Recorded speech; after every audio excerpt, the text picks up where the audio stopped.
Olá, meu nome é Robson Sacchetti, eu sou professor de saxofone do bacharelado em música da Escola de Música da UFMG. Fui convidado pela professora Luciana para estar ministrando aqui para você, estar gravando essa palestra e um discurso que paute um pouco do que é a experiência de curso do saxofone dentro da UFMG. Então, antes de começar a falar propriamente do discurso em torno do saxofone na UFMG, eu gostaria de agradecer profundamente à professora Luciana pelo convite, pelo espaço aberto para a minha fala. Agradecer também aos bolsistas do projeto Viva Música, que dão todo um suporte na parte técnica da produção e que estão sendo essenciais nesse momento, de isolamento social e no qual as atividades estão sendo feitas remotamente. E tenho outros agradecimentos que também são muito especiais e que vão direcionados às pessoas que colaboraram para a coleta de informações que estão completando aqui o discurso e a fala sobre o saxofone na Escola de Música da UFMG. Então eu agradeço também ao professor Dilson Florencio e aos seus ex-alunos. Tem um grupo de comunicação com esses alunos e eles me ajudaram muito na coleta de informações, principalmente sobre a história do grupo de saxofones e seu início ali, seus primeiros passos. Bom, começando então a falar, o título da palestra, sobre o tema de hoje, um título que eu estou propondo aqui, que eu acho que é interessante para tentar resumir o que eu vou falar, é O Saxofone da UFMG, 30 anos de história e produção. Então, esse título ele tenta resumir o que vai ser o escopo da minha fala, porque eu procurei dar destaque para esses 30 anos de história, porque desde que o Dilson, que foi o primeiro professor de saxofone da Escola de Música da UFMG, começou o trabalho dele, foi em 1990, a gente já tem 30 anos esse ano, completou-se 30 anos pela data que ele começou, e a gente já tem todo um trabalho que vem sendo desenvolvido ao longo desses anos, que não só o ensino do saxofone de uma maneira individual, mas tem várias ferramentas coletivas de prática, várias produções que existiram aí. Então, o destaque primeiro é para o curso, esses 30 anos de história, e também para destacar a atuação depois do grupo de saxofones, que é um dos grupos carro-chefe ali da classe, e as produções que foram acontecendo ao longo desses anos, sejam peças que foram compostas, arranjos que foram criados em virtude da presença do grupo ali, eventos que aconteceram por intermédio dos professores e também do grupo. Enfim, o destaque é o que aconteceu nesses 30 anos aí de história do saxofone aí dentro da instituição. Bom, começando a falar agora um pouco sobre a história do curso, essa primeira parte, o concurso para professor de saxofone da UFMG, ele aconteceu em dezembro de 1989, segundo me repassou o próprio professor Dilson Florencio. E a posse desse concurso ela aconteceu em 1990. Então, desde 1990, desde fevereiro de 1990, a Escola de Música da UFMG tem um professor exclusivo de saxofone. O início ele não foi direcionado totalmente para a graduação, porque o Dilson assumiu em fevereiro de 1990, mas levou-se um tempo até a criação do curso bacharelado em música com habilitação em saxofone. O Dilson fala que provavelmente essa habilitação foi criada dentro da graduação em 1992, até porque ele presume isso, porque a primeira turma a se formar foi em 1995. Então ele tem esse cálculo, essa média aí da história, do início do curso. O Dilson começou atuando muito na extensão, pelo que ele me passou, com uma atuação mais direta, talvez até na formação de alguns instrumentistas. Bom, então feita agora, feita essa parte introdutória de falar talvez de algumas datas que pontuam, o início do curso ali de saxofone dentro da UFMG, lembrando que desde 1990 a gente tem um professor de saxofone aqui na escola. Eu falo agora da história desse professor. Foi uma figura e é uma figura importante, foi uma figura importantíssima na UFMG e continua sendo uma figura importantíssima a nível Brasil e até mundial, eu diria. E minha fala ela pretende representar um recorte do que é a história do professor Dilson Florencio. Para saber mais sobre a história dele, eu recomendo inclusive o vídeo da entrevista que ele deu para uma rádio e que está inclusive disponível no YouTube. Se possível, eu vou até deixar o link aí para quem quiser assistir e entender um pouco mais da história dele, onde ele conta detalhadamente sua experiência de vida com o saxofone, salientando bem como que foi, principalmente, né, o início dele aqui no Brasil com essa história de aprender um saxofone clássico, a ida dele para a França, toda a parte, né, dos desafios que ele teve lá também. Ele conta as coisas boas e as coisas ruins também. Então é uma entrevista muito interessante, muito rica, dá para se aprender muito com ela. Bom, e como eu já falei, minha fala aqui vai fazer um recorte do que foi a história dele. Eu vou tentar pontuar algumas coisas que são importantes, que eu acredito que foram importantes para o saxofone como um todo no Brasil. E lógico que isso não resume a história do Gilson Florencio, que é muito mais amplo, mas pelo limite de tempo e também, né, dos tópicos que a gente tem aqui para tratar, eu fiz um recorte com alguns pontos da história dele. Bom, a primeira coisa interessante de falar sobre o Gilson Florencio é que ele foi o primeiro brasileiro diplomado em saxofone. Isso aconteceu em 1982. Quando eu falo que é o primeiro brasileiro diplomado em saxofone, eu estou querendo dizer que ele foi o primeiro saxofonista a se formar numa graduação exclusiva para saxofone. Isso aconteceu na UNB, e um fato muito curioso é que o curso da UNB não existia quando o Gilson entrou. Não existia para saxofone, né, no caso. Já existia o curso de música, mas não a habilitação saxofone. O Gilson fez a prova e foi tão excelente na prova prática lá do curso que eles deixaram ele entrar, e a partir disso trabalharam para a criação do curso. Tá? Então, quando o Gilson se formou em 1982, já existia habilitação saxofone, e ele foi o primeiro saxofonista brasileiro a se formar no curso de graduação aqui no Brasil. Então, esse é um marco muito importante da história, tanto que é sublinhado isso em várias pesquisas de mestrado e doutorado que acontecem no Brasil e que se trata um pouco da história do saxofone. É quase certo que, ao lê-los, vocês vão encontrar referências ao Gilson e esses marcos de datas que eu estou falando aqui. Tá? E vale salientar também que lá na UNB ele foi aluno, né, do célebre Luiz Gonzaga Carneiro. E após formar, um tempinho depois, em 1983, ele foi para a França, onde ele ficou até 1987. E lá, nesse período, ele estudou no Conservatório Superior de Música de Paris, onde ele foi aluno de Daniel Defaillet, que foi um grande saxofonista, assim, um dos principais da história também, muito aclamado. E o Gilson venceu, e é o único até o brasileiro até hoje a obter esse prêmio, né, o primeiro prêmio de saxofone do Conservatório Nacional Superior de Música de Paris. Então ele conseguiu, além de entrar nesse conservatório, que é importantíssimo, ele ainda ganhou o primeiro prêmio lá, coisa que não foi repetida por ninguém até hoje, né, nenhum brasileiro. Então, assim, o Gilson tem uma história de né, superação, assim, no sentido de conquistar muitas coisas para o saxofone desde o início da trajetória dele aqui no Brasil. Um segundo ponto importante, na verdade, um outro ponto importante sobre a história do Gilson Florencio, né, que ele retornou para o Brasil, então, em 1977, né, terminando o curso lá no conservatório. Começou a desenvolver alguns trabalhos, e em 1990, como eu já citei, ele vinculou-se à FMG. E a partir daí a gente tem o primeiro curso superior de música no Brasil, que tem um professor de saxofone que é diplomado em saxofone, ou seja, o primeiro curso com um professor especializado naquele instrumento. Até então, como foi o caso do Gilson, né, quando ele fez a graduação dele no Brasil, os saxofonistas eram formados por professores que às vezes eram especialistas em outros instrumentos, por exemplo, o clarinete.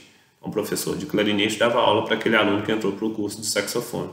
Com a vinda do Gilson para o Brasil após, né, o período dele na França, a entrada dele para o curso de música da UFMG, a gente passou a ter um professor diplomado em saxofone atuando na graduação.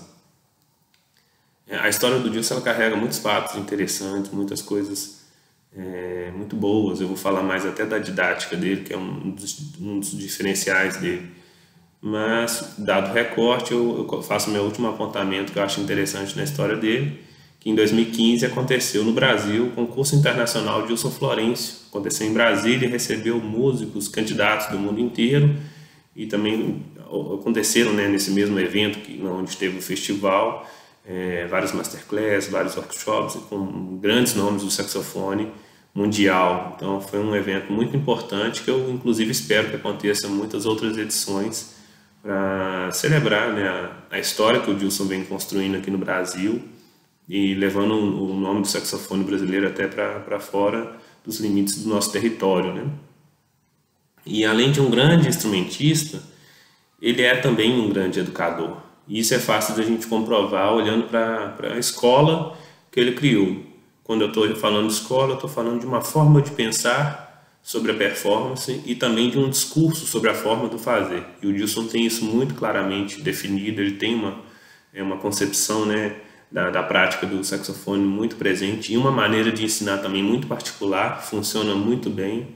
E inclusive eu passei por essa experiência, né, de ser aluno dele e confesso que ele muda a vida das pessoas através do ensino. E um resultado prático disso, se a gente quiser olhar fatos que comprovam esse, né, êxito dele da formação de saxofonista, a gente tem, além de saxofonistas no Brasil que tocam muito bem e foram alunos dele, a gente tem alguns que ocupam postos importantes em cursos superiores de música. Então eu sei que, por exemplo, ele formou professores que dão aula na UENG, que é a Universidade Estadual aqui de Minas Gerais. Os professores que passaram lá, praticamente todos que atuaram lá foram alunos diretamente do Dilson ou indiretamente. Mas os dois que estão lá atualmente principais, né, que é o César Baracho e o Ivan Egídio, foram alunos do Dilson Florencio. O Ivan, inclusive, das primeiras turmas. O professor da Universidade Federal de Ouro Preto, aqui de Minas Gerais também, foi aluno do Dilson, e é o Bernardo Fabres, inclusive, daqui a pouco a gente vai ver um pouco, tem uma ilustração que eu vou trazer, que é uma foto da formatura do Bernardo Fabres. O professor da Universidade Federal de São João del Rei também foi aluno do Dilson, o nome dele é Léo Barreto, e tem eu também, que fui aluno do Dilson no período entre 2007 e 2010, e que atualmente venho ocupando a cadeira de professor de saxofone aqui na FMG, que é o posto que o Dilson deixou quando ele foi transferido, ou quando ele pediu a transferência para a Universidade Federal da Paraíba, e isso aconteceu em 2012. Então, tem vários professores que estão atuando na graduação, né, e até na pós-graduação, que foram alunos do Dilson. Então, isso reforça o quão importante ele é para o Brasil em termos de educação, né, formação de saxofonistas, formação de professores e de grandes pessoas também. Então, quando eu falo formador de pessoas, formador de saxofonistas, está implícito na minha fala que é uma forma de fazer também, né? A gente pode deduzir isso, né? E o Dilson, resumindo aqui alguns, né, dos trabalhos que ele desenvolve didaticamente, é o método utilizado por ele, né? Ele trabalha muito estudo técnico e melódico também, muito bem, e sempre contextualizando isso com o que você está tocando, né? E também com repertórios específicos. Então ele sempre trabalha aqueles métodos de escala que são tradicionais para você trabalhar mecanismo, a percepção de afinação em relação entre intervalos, articulação, até expandindo isso além da tessitura normal do instrumento. Ele faz isso tudo muito bem contextualizado na maneira de tocar, quais notas você tem que valorizar, quais notas você tem que diminuir, como que diminui uma nota, como que entra, né? Como que você emite uma nota bem. Então o Dilson faz esse trabalho de base técnica e se é que a gente pode chamar de musical também, né, muito bem. E como estratégia também tem as práticas coletivas. E eu vou falar mais à frente com destaque para o grupo de saxofones, mas sempre o Dilson manteve na escola quartetos, quintetos, sextetos, de acordo com o que a classe permitia, os alunos que estavam matriculados ali naquele determinado período. E sempre que tinha muito aluno, né, nos auges da classe, inclusive, assim, quando, né, tinha uma grande leva de alunos já formados que poderiam contribuir, aqueles que estavam no processo, a gente vê o surgimento aí do grupo de saxofones da UFMG. Para quem não conhece a formação grupo de saxofones da UFMG, ela reúne geralmente no mínimo 8 músicos, que vão ser 2 sopranos, 2 altos, 2 tenores e 2 barítonos. E essa formação ela é muito flexível, né? Às vezes a gente vai ver lá uma formação que vai estar com 2 sopranos, 3 altos ou 4 altos, até isso eu posso dizer até recentemente com a formação a gente acaba colhendo mais alunos, inclusive, do que o número de vozes que a gente tem. 2 tenores, 3 tenores, 2 barítonos, o baixo que a escola de música tem, tá? E até no caso mais recente atual, a gente tem até inclusive um aluno de percussão participando, que tem colaborado muito para a gente desenvolver outros repertórios. E continuando a falar um pouco do que a prática de ensino do Dilson, uma das coisas que é a marca registrada dele, na minha opinião, é a teorização de um discurso sobre fraseado musical. Acredito que ao chegar no Brasil, depois da experiência dele na França, isso em finais, né, da década de 80, o Dilson teve que passar aquela mensagem, toda aquela bagagem que ele tinha, né, experimentado na França, de alguma forma, verbalmente e prática, né, de maneira prática, para aquelas pessoas que estavam querendo estudar com ele aqui no Brasil. E a partir disso, acho que ele construiu sabiamente um discurso muito coerente, muito fundamentado sobre, né, determinados elementos do fraseado e da forma de se tocar o saxofone à la francês, né, vamos dizer assim, com base nas referências que a gente tem tanto de escuta atualmente, né, de grandes saxofonistas franceses, quanto da escola que se construiu lá. Ele conseguiu transpor isso para a nossa realidade aqui de uma maneira muito prática e muito eficiente. E dando destaque agora um pouco mais para o grupo de saxofones, que é esse ambiente maior, ele sempre teve os embriões, né, que era quarteto, quinteto, sexteto, e funcionava como um incentivo à prática em conjunto, como eu já falei, né, um ambiente de prática coletiva, mas mais do que isso, ele também funcionava como uma estratégia para que os alunos tocassem mais de um saxofone durante a graduação. Ao falar da formação grupo de saxofones, eu falei que tem o soprano, alto, tenor, barítono, né? Citei aqui na formação grupo de saxofones, existe também o baixo, contrabaixo, sopraninho, soprilo, enfim. Geralmente na graduação o aluno se dedica mais a um ou dois, e o grupo de saxofones ele serve como um espaço em qual ele pode transitar. Vou tocar barítono nesse mês, vou tocar soprano e tal. Eles podem até descobrir ali qual saxofone que eles gostam mais de tocar. E na minha experiência enquanto professor já aconteceu isso, de uma aluna que fazia tenor, uma aluna que tocava muito saxofone alto, descobriu um som maravilhoso que ela tinha, conseguiu tirar no tenor, e a partir daí o curso dela foi quase que totalmente direcionado ao saxofone tenor. Então o grupo ele funciona como essa dinâmica de trânsito, né, de trabalho entre os saxofones, né? E ele também funciona como um ambiente de troca de experiência entre os próprios alunos, porque ali tocando junto eu tenho um aluno que já formou, está vindo colaborar, eu tenho um aluno que está formando, que é veterano, e eu tenho um aluno que está entrando agora, que é o calouro, que está aprendendo ainda, entendendo aquele ambiente de prática ali, aquela forma de fazer dentro da UFMG. Então isso é muito importante ter esse grupo ali como um momento de troca de experiência entre os próprios alunos. Isso é uma das coisas que faz o grupo funcionar muito bem e que tem me motivado a mantê-lo ativo como está, né? E ele acolhe, além de ex-alunos, alunos que estão, né, formando ou chegando, ele acolhe pessoas externas, como um projeto de extensão também. Isso desde a época do Dilson já acontece. Às vezes é uma pessoa que toca saxofone, quer fazer o curso, consegue acompanhar o grupo, então ele participa, alunos de outros cursos também fazem. Então é um grupo que ele é bem aberto e ele consegue se moldar de acordo com a necessidade ali do semestre ou da formação.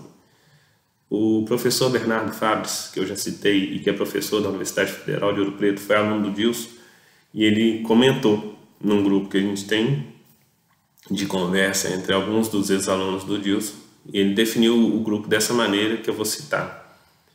O grupo funciona como uma comunidade de prática, com grande incentivo à troca entre saberes e práticas de maneira horizontal e não verticalizada, com um grande envolvimento afetivo e cooperativo, que é um pouco disso que eu falei, né, de ter essa troca entre os alunos, né?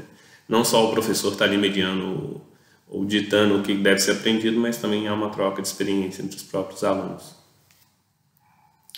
Então, como eu estou dando destaque para o grupo de saxofones, eu vou falar um pouco agora da história mais propriamente dita do grupo de saxofones e o que ele proporcionou de produtos aí para a escola de música, para os saxofonistas e os outros grupos de saxofone no Brasil. Então, tentando salientar uma data aí de início do grupo, né, foi ventilado entre os próprios alunos do Dilson que eu conversei, que provavelmente aconteceu em 1998, a primeira performance do grupo com esse nome, Grupo de Saxofones. Como eu disse, já aconteciam encontros de quarteto, trio, quinteto, sexteto, e com esse nome, Grupo de Saxofones, provavelmente em 1998. Isso acontece, então, 6 anos depois da criação da habilitação dentro da graduação. Lembrando que o Dilson já estava lá na UFMG desde 1990. atuando como professor, né? E também foi dado destaque a alguns momentos importantes dessa presença do grupo, em especial para uma estreia mundial da música Duas Peças de Suíte, de Roberto Victório, que aconteceu no Palácio das Artes durante um festival de música contemporânea. E ao longo desse tempo, né, 1998 até 2008, que foi o tempo que eu até estava dentro do grupo já como aluno do Dilson e vi o momento em que ele foi pausado, né? Houve uma pausa ali na atividade do grupo. Ele atuou em diversos recitais de formatura, em diversos eventos culturais, musicais dentro da UFMG. Então era um grupo bem versátil, que participava muito ativamente da cena musical da Escola de Música da UFMG, na biblioteca da UFMG, se vocês tiverem interesse em conhecer mais, quando tudo voltar a um novo normal, é possível encontrar algumas gravações do grupo entre 2005, 2006, 2007, algumas até acontecendo em concertos que o grupo dividiu o espaço, né, o palco e o tempo de repertório com o coral de trombones na UFMG. Então tem uns 2 ou 3 recitais ali que aconteceram em maneira dinâmica de divisão do recital ali. E eu falei que em 2008 houve uma pausa. É difícil manter um grupo desse porte, né? Tem que ter energia e disposição para concentrar, né, os esforços de trabalho ali, devido ao número de integrantes, ao envolvimento necessário para que ele funcione bem de todos os alunos, né? Então isso é muito, muito complexo. Então em 2008 o grupo parou no formato grupo, continua o quarteto, trio, quinteto, uns grupos menores que são embriões, mas a formação maior, com no mínimo 8 músicos, 9, 10, ela ficou parada por um tempo. Tá? E com esses alunos do Dilson eu consegui 4 exemplos de imagens, né? Talvez eu passe até um pouco mais, mas 4 arquivos, e consegui um arquivo de áudio. Eu vou falar um pouco deles rapidamente aqui para vocês, só para a gente ilustrar um pouco essa palestra e vocês conseguirem ver um pouco da história. Então a primeira imagem que eu estou colocando aqui é da formatura do Vinícius Augusto, que aconteceu em 2001. Tá? Ele até coloca aqui, ele não lembra se eu não estou tão enganado, se é a prova de semestre dele.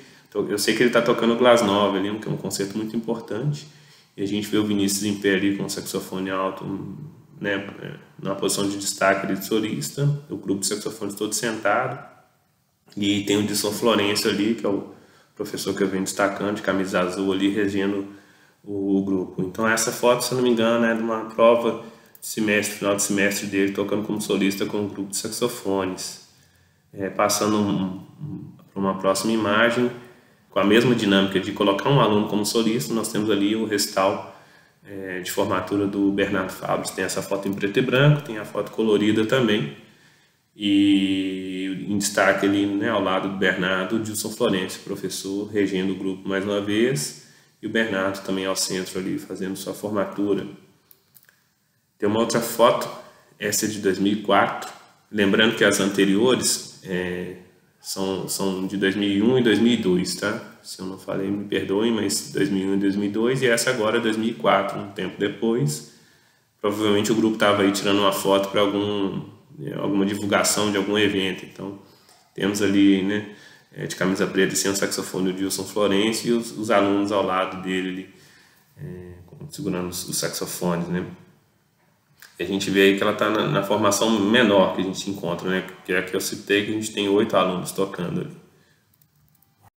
Buscando trazer um pouco de som agora para minha fala, além do som da minha voz, trazer um exemplo musical agora que me foi cedido pelo Vinícius Augusto, que é aquele da primeira imagem que a gente visualizou ali.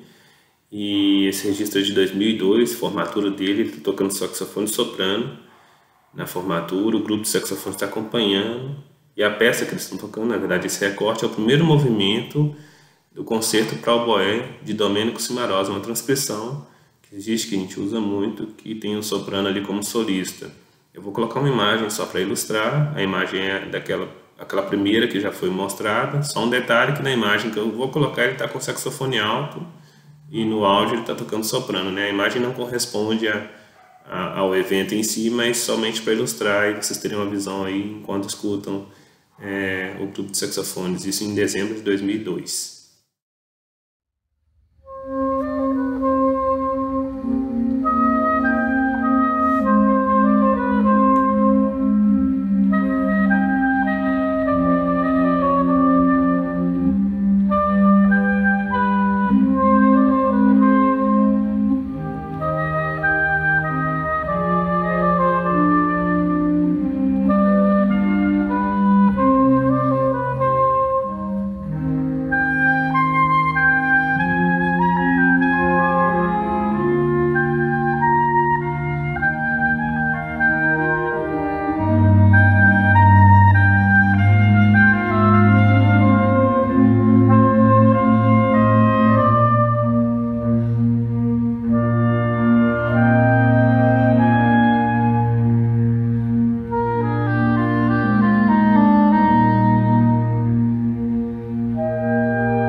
Terminada a parte, né, mais histórica do grupo, em termos de construção, né, de como que ele foi se formando, eu vou falar um pouco dos produtos que ele gerou ao longo dos anos que ele existiu, aí, sobre a direção do Dilson, e também agora, recentemente, a partir do momento que eu assumi a cadeira lá de professor de saxofone.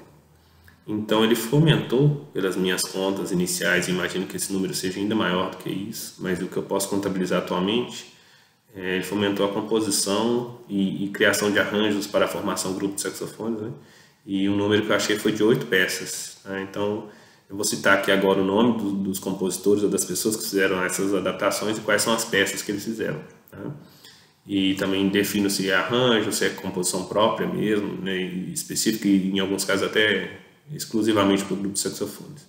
Então, o primeiro que eu cito é o Renato Goulart. Renato Goulart foi aluno do curso de graduação com o Dilson, é um compositor, saxofonista, professor muito atuante, muito ativo e tem peças muito bonitas, né, escritas, e essas que eu vou falar são desse nível, assim, né, de capricho e beleza.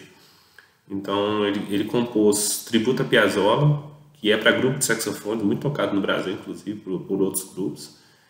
Então é uma composição dele. Compôs também uma peça com elementos ali de sonoros mais contemporâneos, a peça Atmosferas. Ele fez um arranjo de Fonfon, que é de Ernesto Nazaré, para grupo de saxofones, que inclusive o grupo de saxofones gravou recentemente, isso fez uma produção, né, de vídeo com essa música, e fez 2 transcrições, vamos dizer assim, 2 adaptações de peças que eram orquestrais, para saxofone e orquestra, para a formação de saxofone e grupo de saxofones. E ele fez isso com as obras Fantasia, de Heitor Villa-Lobos, Escaramuche, de Darius Milhaud. São peças que os alunos tocam muito na graduação, então é ótimo tê-las para o formato grupo, que o aluno estuda e a gente consegue ter o grupo para acompanhá-lo. Outra pessoa que escreveu, né, e na verdade fez uma adaptação de uma peça que era originalmente para orquestra e ele fez uma adaptação para o grupo de saxofones, é o saxofonista e professor e compositor também, Douglas Braga. Douglas Braga, inclusive, foi meu amigo na graduação, entramos juntos, uma pessoa que eu tenho um carinho muito especial por ele, e ele é um grande saxofonista, assim, um exemplo, e ele tem um concerto que foi dedicado ao Dilson, que se chama Concerto número 1B, inclusive essa versão B foi feita em virtude daquele concurso Dilson Florencio que eu falei, a peça de confronto, né, a peça principal era esse concerto que foi dedicado ao Dilson. Então todos os candidatos tinham que tocar ela.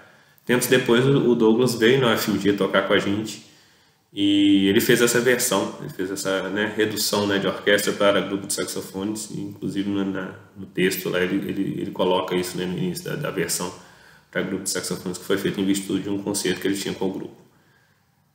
Um aluno, agora citando que aluno, assim, uma pessoa que já se formou, mas continua muito presente ali dentro da UFMG como colaborador, como, né, uma pessoa que está sempre trazendo ideias e produzindo com a gente.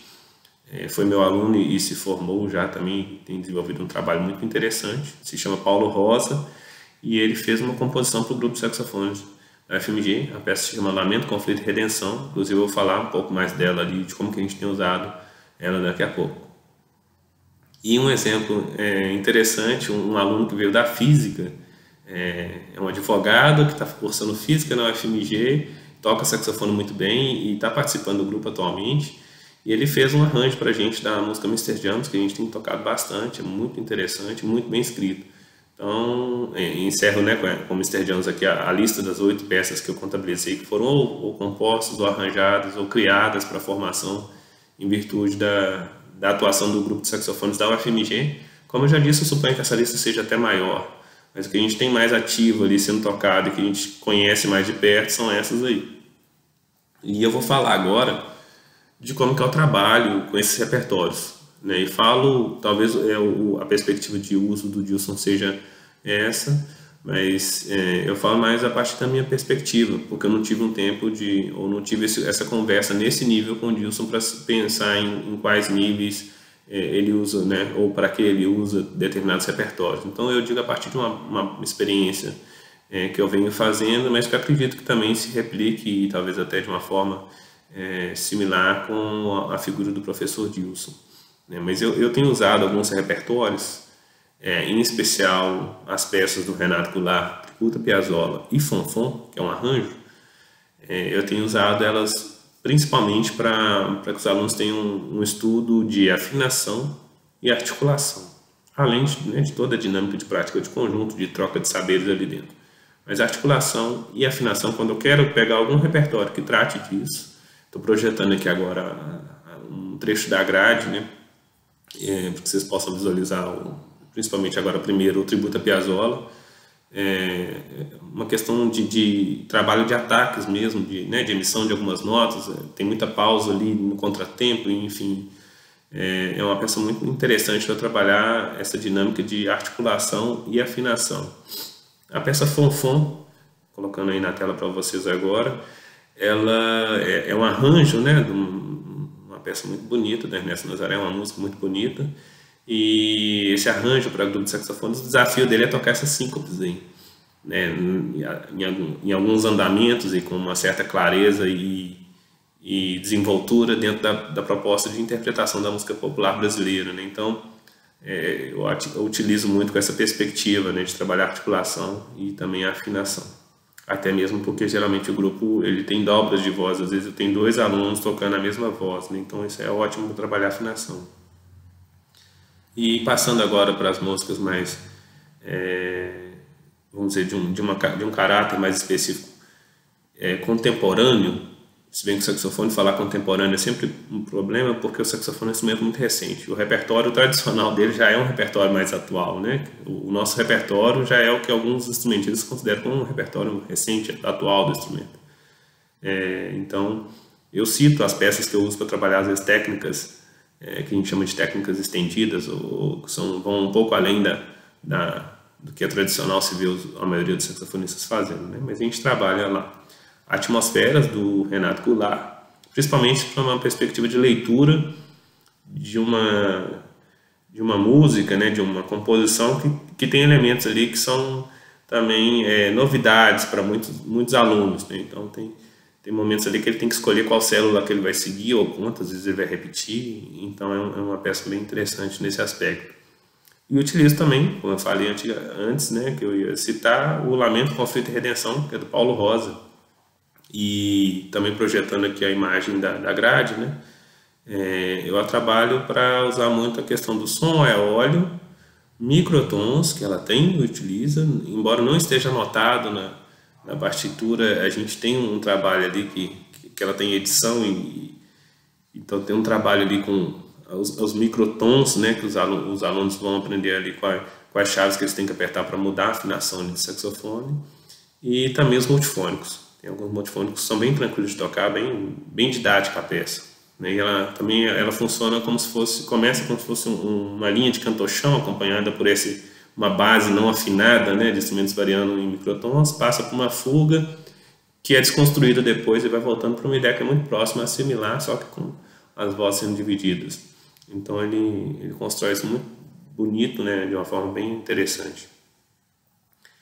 E outro uso do repertório é, assim como a gente pode ver que o Dilson fazia, né, para que os alunos tenham experiência de performance como solista. Então a gente pega aqueles repertórios que a gente tem, a parte do grupo, para usar para os alunos tocarem. Então a fantasia do Villa-Lobos, que inclusive foi transposta, né, transcrita pelo Renato Goulart, o concerto número 1B do Douglas Braga tem sido muito usado, e a gente tem também o concerto do Domênico Cimarosa, que eu já citei, a gente escutou a gravação com o Vinícius lá em 2002 com o Dilson, e o concerto de Glasnost também, que é um clássico, né, do saxofone erudito aí para quem estuda, é uma peça importante conhecer e saber tocar, e a gente tem essa oportunidade com o grupo de saxofones de ter esse acompanhamento para quem quer solar ela.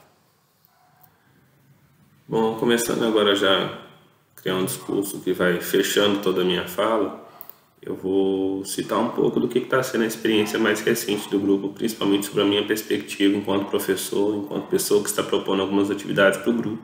Então, vou falar um pouco da história, dos planos que a gente tem aí, né? Eu falei antes que o grupo parou em 2008, com a formação maior. Assim que eu assumi em 2015, eu já tinha um tempo que eu estava atuando como professor substituto na UFMG. Então, já tinha alguns alunos ali em formação, já tinha contato com ex-alunos que eram, inclusive, amigos meus da época que eu fui aluno também do Dilson. Então, a gente resolveu investir nesse retorno do grupo de saxofones da UFMG. Então, em 2015, a gente teve a reestreia, né, da formação maior. Eu vinculei o grupo como projeto de extensão da UFMG e, através desse projeto, a gente tem feito várias atividades lá dentro da UFMG registradas, que os alunos conseguem, né, a certificação sobre o que tem feito. Então a gente já fez, inclusive, com o Dilson Florencio, 2 workshops, né? 2 vezes ele veio dar palestra e conversar com os alunos, escutar os alunos, o que para a gente ia ser uma experiência única. Douglas Braga também veio 2 vezes colaborando, inclusive em uma dessas vindas ele fez aquela adaptação do concerto dele que eu citei. O Adalberto Barbosa, que foi aluno do Dilson, inclusive está naquela foto de 2004 ali, foi para a França e atualmente mora lá, dá aula lá na França de saxofone. E também fizemos um encontro bem interessante para todos os saxofonistas aqui da UFMG. Foi um encontro com um luthier de saxofones da Yamaha, que foi o Wagner Lopes, e um fabricante de buquilhas, que é o José Andrade, que é o criador e produtor das famosas buquilhas Jaffe, que inclusive contou com a colaboração enorme do Dilson aí no início do processo de desenvolvimento da buquilha. Inclusive há um modelo das buquilhas do Andrade que se chama modelo Dilson Florencio, uma buquilha muito interessante para quem quer ter uma buquilha boa, né? E com preço até bem acessível. Então a gente teve um encontro, né? 2 palestras, uma com o luthier sobre manutenção, sobre cuidado com o instrumento, e outra com o José Andrade sobre a buquilha, né? O que é importante em cada material ali, como que ela varia de uma para outra. Ano passado, 2019, a gente teve na UFMG e o grupo de saxofones colaborou na realização desse sonho, que foi o Encerra, primeiro encontro internacional de saxofonistas da UFMG. A gente recebeu nesse encontro o Carlos Gontijo, de Brasília, Gisele Pinheiro, do Rio Grande do Sul, Emiliano Bari, da Argentina, Carlos Ordones, da Espanha, incluindo alguns grupos que fizeram parte, eu vou citar alguns, que foi o Quarteto Monte Pascoal, o Quarteto Mineiro de Saxofones, um quarteto que se chama 5 Oitavas, que alguns são até inclusive alunos da classe saxofonia atualmente. Então foi muito importante ter essa atividade. Infelizmente a gente não conseguiu trazer o Dilson, que seria, né, a cereja do bolo ali para coroar toda essa celebração, mas na época o plano que a gente traçou para trazer cada pessoa que a gente tinha, a gente trazer, não deu muito certo e a gente acabou não conseguindo efetivar, né, a presença, né, não conseguimos trazer o Dilson Florencio. Falando agora um pouco dos planos que a gente tem, isso já é nível de sonho, até perspectivas que a gente vem trabalhando, e uma delas é a ampliação das ações de extensão, usando o grupo como um fomento, né, um embrião ali que fomente a formação de contato com pessoas externas ao UFMG. Eu pretendo usá-lo na informação de saxofonistas externos ao UFMG. E isso com projetos dedicados a saxofones de vários contextos, bandas de músicos, escolas, projetos sociais, enfim, a ideia é usá-lo também nesse nível.